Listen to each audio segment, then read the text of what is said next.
नमस्कार दोस्तों।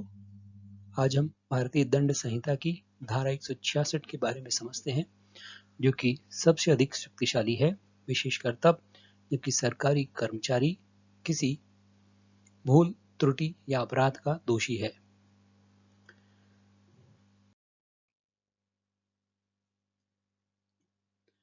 धारा 166 की परिभाषा इस तरह से है।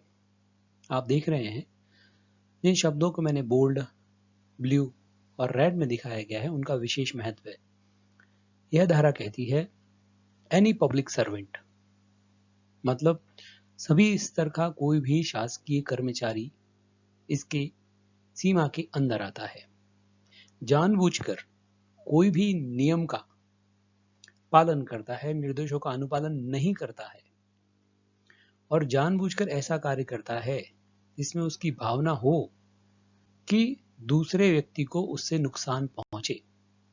ऐसा नुकसान शारीरिक, मानसिक, धन संबंधी, समय संबंधी किसी भी तरह का हो सकता है। यदि वह जानबूझकर ऐसा करता है तो वह अपराध का दोषी है और सजा 1 वर्ष तक की या जुर्माना दोनों हो सकते हैं। धारा 166 के महत्वपूर्ण शब्दों को पुनः देखते हैं। वह अवज्ञा करता है या अनुपालन नहीं करता है जबकि उसकी इच्छा इस तरह की है कि दूसरे व्यक्ति को क्षति पहुंचे, तो वह अपराध का दोषी होगा। धारा 166 के महत्वपूर्ण उपबंधों को समझते हैं। यह नॉन कंसाइजेबल ऑफेंस है, नॉन कंपाउंडेबल है, मजिस्ट्रेट ऑफ फर्स्ट क्लास के समक्ष प्रस्तुत किया जा सकता है, बेलेबल ऑफेंस है और पब्लिक सर्वेंट के लिए है। पुनः समझते हैं, किसी लोक सेवक के द्वारा अन्य व्यक्ति के किए गए अपमान के अपराध के लिए भी इस धारा के अंतर्गत सजा का प्रावधान है। महत्वपूर्ण विषय यह है कि इस संबंध में नजदीकी किसी भी पुलिस स्टेशन में एफआईआर दर्ज कराना अनिवार्य है। उससे भी महत्वपूर्ण प्रावधान यह है कि पुलिस इस धारा के अंतर्गत एफआईआर लिखने से मना नहीं कर सकती है। एफआईआर दर्ज करने के बाद ही अगला कदम उठाया जा सकता है। धारा में इंजरी शब्द का उपयोग किया गया है। इंजरी, जिसे क्षति कहते हैं, इस क्षति के अंतर्गत सभी तरह की क्षति शामिल हैं, चाहे वह वित्त संबंधी हो, मान संबंधी हो, शरीर संबंधी हो या मानसिक संबंधी हो।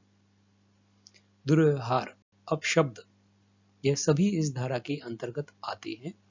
इस धारा का विस्तार उपयुक्त परिस्थितियों में उपयुक्त सीमाओं के भीतर किया जा सकता है। सरल शब्दों में कहें कि इस धारा का विस्तार बहुत व्यापक है, सभी तरह के अपराध इस श्रेणी में आ सकते हैं। कुछ उदाहरणों से समझते हैं इस धारा के सीमा विस्तार के संबंध में।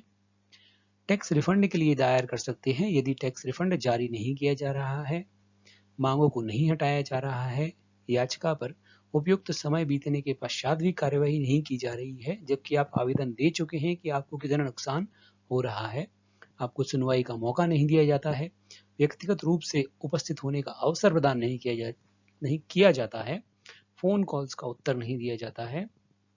किसी भी स्थिति में आपके साथ उपयुक्त अवसर प्रदान न किया जाता है और आपको उससे क्षति होती है, वह इसके अंतर्गत आ सकती है। अंत में यही कहना चाहूंगा कि यह धारा सर्वाधिक शक्तिशाली है। सभी विभाग के सभी कर्मचारियों को इसके अंतर्गत अपराध का दोषी साबित किया जा सकता है और सबसे महत्वपूर्ण यह है कि इस अपराध से मुक्त होना किसी भी शासकीय कर्मचारी के लिए बहुत ही अधिक मुश्किल भरा कार्य है।